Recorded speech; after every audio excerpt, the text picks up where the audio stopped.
नमस्कार दोस्तों। इस लेक्चर में अपन बात करने वाले हैं अतत्वाभिनिवेश के बारे में। तो ये लेक्चर अपस्मार चिकित्सा का ही कंटिन्यूशन वाला लेक्चर है। तो चलिए दोस्तों स्टार्ट करते हैं।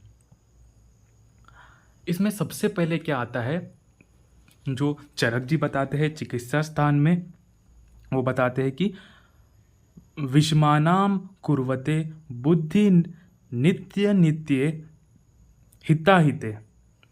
मतलब कि जो विषमानाम कुर्वते बुद्धि, जिसकी बुद्धि विषम हो चुकी, मतलब कि जो वो ज्ञान कर रहा है वो विषम है।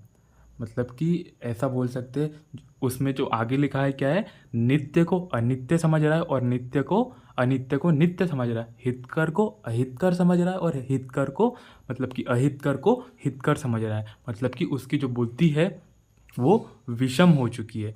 देखो क्या लिखा है, विषमानाम कुर्वते बुद्धि। तो आप उसकी बुद्धि जो है वो विषम हो चुकी है, उसके कारण से वो नित्य को अनित्य समझ रहा है, हितकर को अहितकर समझ रहा है। ठीक है। इसके बाद में क्या लिखता है इसमें, अतत्वाभिनिवेशम तमाहु राव आप्यता महागदम। तो अतत्वाभिनिवेश को जो आप्त पुरुष है उसको क्या बोलते हैं, महागत की संज्ञा देते हैं। महागत की संज्ञा चरक जी ने किसको दी है, अतत्वाभिनिवेश को दी है। तो ये बहुत इंपॉर्टेंट क्वेश्चन आ जाता है यहाँ पर, महागत की संज्ञा अतत्वानिवेश को दी जाती है। और महाव्याधि की संज्ञा चरक जी अपन आगे पढ़ेंगे, महाव्याधि बोलते हैं हलीमक को। तो हलीमक पूछेगा तो महाव्याधि, और महागत पूछेगा तो अतत्वाभिनिवेश। ठीक है दोस्तों। इसके बाद में इसके जो वर्ड है, जो टर्मिनोलॉजी अतत्वाभिनिवेश, तो इसकी टर्मिनोलॉजी को अपन तोड़ तोड़ के इसमें यहाँ पर पढ़ रहे हैं। तो देखो, अ का मतलब क्या है, नहीं। तत्व सत्व ज्ञान, मतलब कि सत्व ज्ञान का नहीं होना। और अभिनिवेश मतलब कि हट करना, मतलब कि वो होता है ना, जिद करना कि अपना जो डिसीजन है उस पर डटे रहना, हट करना। ठीक है। किसी कोई भी जो सही चीज़ बता रहा है उसका विरोध करना, ये क्या हो जाएगा, हट। तो मतलब कि उसको सत्व का ज्ञान नहीं है, उसको सही चीज़ नहीं पता है, और उसको कोई और अच्छी चीज़ बता रहा है तो वो उसको अपोज कर रहा है, विरोध कर रहा है, नहीं भाई ये तो ऐसे ही होता है, मेरे को यही पता है और ये ऐसे ही होता है। तो ये है अतत्वाभिनिवेश का मतलब। आगे मैंने इसको और अच्छे से समझाने की कोशिश की है। तो चलिए दोस्तों, रुक जाओ, ये पॉइंट एक रह गया यहाँ पर। आयुर्वेद विज्ञान में इसको गतोद्वेष और अपदार्थगत भी बोलते हैं।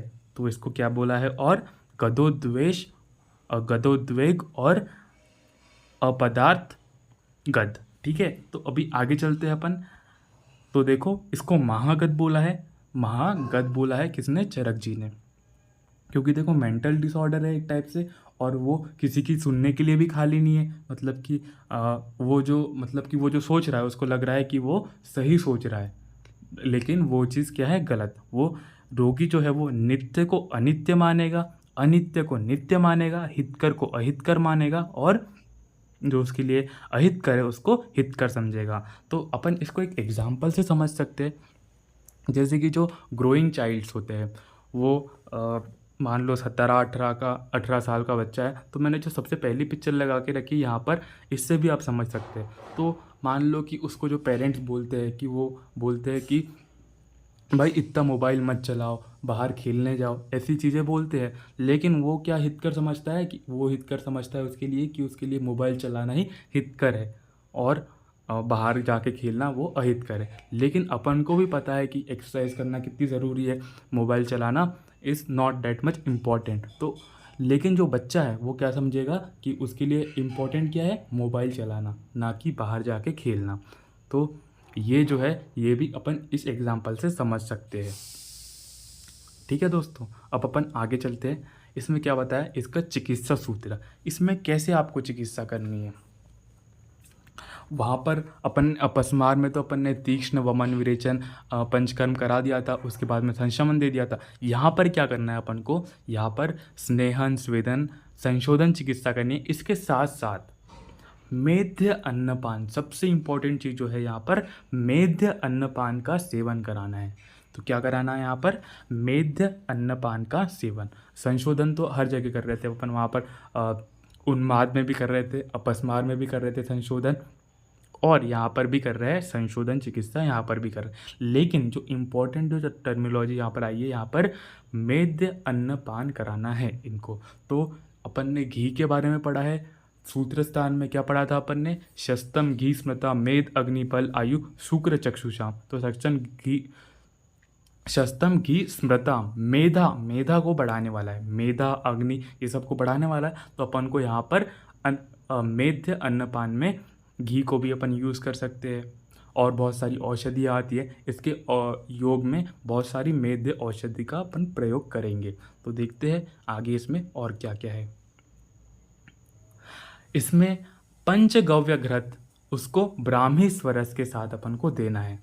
तो पंचगव्य घृत का अपन ने वर्णन अपस्मार की चिकित्सा में भी पढ़ा था। पंचगव्य घृत, यही वाली मैंने पिक्चर लगाई थी वहाँ पर भी, कि आपको गाय से याद करना है कि पंचगव्य घृत वहाँ पर भी है और यहाँ पर भी चिकित्सा में आ गया है पंचगव्य घृत। लेकिन यहाँ पर इसका अनुपान दे दिया है उनने ब्राह्मी स्वरस। ब्राह्मी जो होती है वो एक मेध्य औषध होती है, तो ये अनुपान के रूप में बहुत अच्छा काम करेगी, रोगी को बहुत ज़्यादा फायदा मिलेगा इससे।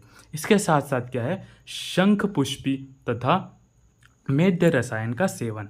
शंख पुष्पी ये भी एक मेध्य औषध है, शंख पुष्पी, इसके साथ साथ मेध्य रसायन का सेवन। तो देखो यहाँ पर रसायन का सेवन भी बता रहा है और रसायन मेध्य अन्नपान भी बता रहा है। तो यहाँ पर मेधा बढ़ाने वाली, बुद्धि बढ़ाने वाली अपन सारी चीज़ें यूज़ करेंगे। तो क्या क्या है इसमें, पंचगव्य घृत के साथ साथ ब्राह्मी स्वरस और शंख पुष्पी तथा मेधा रसायन का, मेध्य रसायन का सेवन करना है इसमें।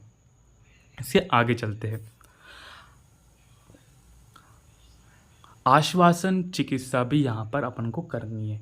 आश्वासन चिकित्सा रोगी को अपन को सजेस्ट करनी है। मतलब कि अगर अपन आज के पॉइंट ऑफ व्यू से देखें तो बेसिकली जो काउंसलिंग वगैरह होती है, काउंसलिंग से भी हटके है ये और ऊपर की चीज़ है। काउंसलिंग से भी मतलब कि ज़्यादा बेटर चीज़ यहाँ पर बता रहे हैं। क्या बता रहे हैं यहाँ पर देखो, जो मन के अनुकूल, आप्त, पूर्ण, विश्वास पात्र और धर्म अर्थ संबंधित वचनों को कहने बोलना, कहता हो, बोलता हो, ऐसे मित्रों के साथ, ऐसे मित्र वर्ग के साथ रहना चाहिए। ऐसे विज्ञान, ऐसी अपन को पढ़ाई वगैरह करनी चाहिए, ऐसा विज्ञान को पढ़ना चाहिए।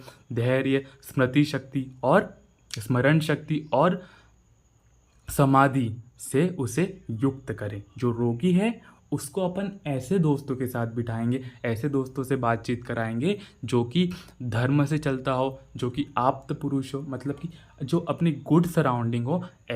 ऐसा उसके लिए अपन को इन्वायरमेंट क्रिएट करना है। कैसा इन्वायरमेंट, जो कि जो दोस्त हो बहुत ज़्यादा आप्त हो, बहुत ज़्यादा अच्छे हो, मतलब कि वो जो उसको सही रास्ते पर चलना सिखाए, ऐसी उसको सराउंडिंग देना है। ऐसी उसको बुक्स पढ़ानी है, ऐसा उसका विज्ञान देना है कि जो उसकी थॉट प्रोसेस को और ज़्यादा डेवलप करे, ना कि उसको और ज़्यादा डिप्रेस करे। ठीक है, और उसको धैर्य, स्मरण शक्ति ये सब अपन को उसकी बढ़ानी है। ठीक है दोस्तों, तो ऐसे करके अपन को इसकी आश्वासन चिकित्सा करानी है। तो यहाँ पर श्लोक इम्पॉर्टेंट है। श्लोक चरक चिकित्सा में क्या बोलता है,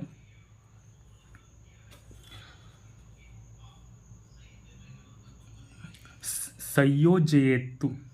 यहाँ पर जो अपन ने चरक सूत्र में पढ़ा था वहाँ पर भी सिमिलर सा ही श्लोक था, लेकिन यहाँ पर जो स्पेस दिए ये ऐसा पूरा का पूरा श्लोक था।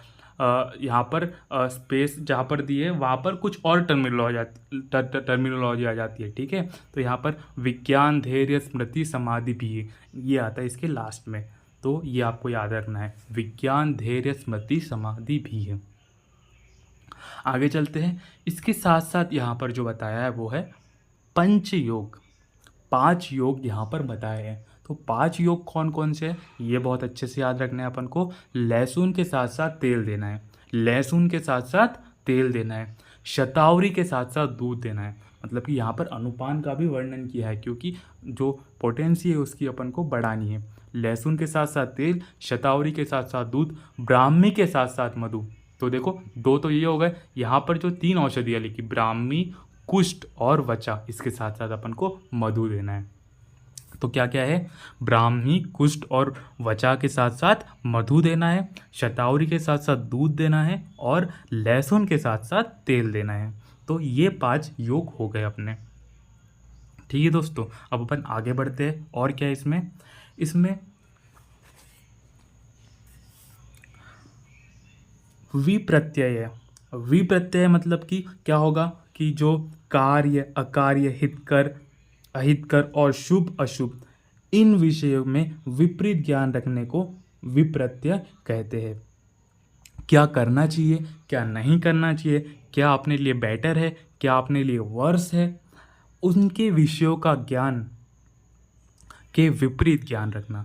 मतलब कि अपन को नहीं जो जो काम अपन को करना है उसके बारे में अपन को नहीं पता कि क्या अपन को करना है, लेकिन ऐसा पता है कि उसको गलत तरीके से क्या कैसे करना है वो पता है, तो उसका विषम तरीके से ज्ञान रखना।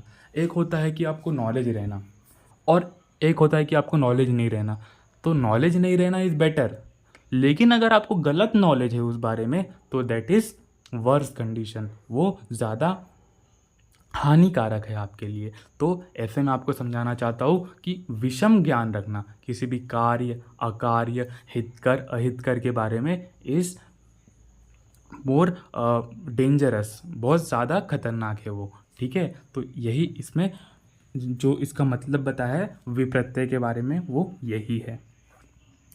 इसके बाद में क्या है, जो अपन ने जैसे कि यहाँ पर एक श्लोक आया था कि अपस्मार दुष्चिकित्स्यम एवं क्रतास्पंदम रोग, मतलब कि जो अपस्मार है वो भी दुष्चिकित्सीय है और चीरकालीन रोग है, मतलब कि लंबे समय तक के चलने वाला रोग है। अपस्मार, उन्माद, ये लंबे समय तक के दुष्चिकित्सीय रोग है। ठीक है दोस्तों, इसके बाद आगे चलते हैं अपन उन्माद अपस्मार रोगी हेतु निषेध। तो उन्माद और अपस्मार के रोगी में क्या कॉन्ट्रा इंडिकेटेड है, मतलब कि उस रोगी को क्या नहीं करना चाहिए या फिर अपन को क्या नहीं सजेस्ट करना है उसको उसको अपन को बिल्कुल भी जो जल वाले स्थान है, जो अग्नि वाला स्थान है, जहाँ पर पर्वत वाला स्थान है, विष वाली कोई जगह है, विषैली कोई जगह है, वहाँ पर उसको जाने से बिल्कुल मना करना है। वहाँ पर रक्षितुम मतलब कि उससे रक्षा करनी है उसकी, क्योंकि इट मे बी पॉसिबल अगर वो मान लो कि बीच वगैरह पे गया या फिर कोई पुल वगैरह पे जा रहा है और वो मतलब कि घूमने फिरने जा रहा है और मान लो उसको वहाँ पर अटैक्स आ गए इसके जैसे अपस्मार में मिर्गी वगैरह के अटैक्स आते हैं तो उसकी गिर के वहाँ पर डेथ हो जाएगी डायरेक्ट। तो अपन को उसको सजेस्ट करना है कि आप ऐसी जगह पर जा ही ना, बहुत ज़्यादा मतलब कि जल वाली जगह, बहुत ज़्यादा अग्नि वाली जगह जहाँ पर अग्नि जल रही हो, या फिर पर्वत वगैरह पे इट में भी पॉसिबल कि उसको वहीं पे अटैक आ गया, वहाँ पे मिर्गी आ गई तो पर्वत से तो डायरेक्ट नीचे गिर जाएगा तो उसकी मृत्यु हो जाएगी। तो पर्वत पे भी जाने से उसको मना करना है। ठीक है दोस्तों, इसके बाद क्या हो गया था कि जो लास्ट लेक्चर था उसमें मैं आपको एक चीज़ बताना भूल गया था, जो कि थी अपस्मार में प्रथमन नस कैसे कराना है। तो अपस्मार में प्रथमन नस का भी वहाँ पर वर्णन है। अपन ने नस्य पढ़ा था कैसे, कपिल वर्ण की जो गाय थी उसके मूत्र से नस्य करना था, लेकिन जो प्रदमन नस्य करना है वहाँ पर अपन को मुस्तादी वस्ती और कायस्यादि वस्ती का प्रयोग करना है। गाय का मुस्तादी वस्ती और कायस्यादि वस्ती का अपन को प्रयोग करना है अपस्मार की चिकित्सा में। ठीक है दोस्तों, आज के लिए इतना ही। नेक्स्ट लेक्चर में अपन को छत छीन चिकित्सा कंप्लीट करना है। धन्यवाद।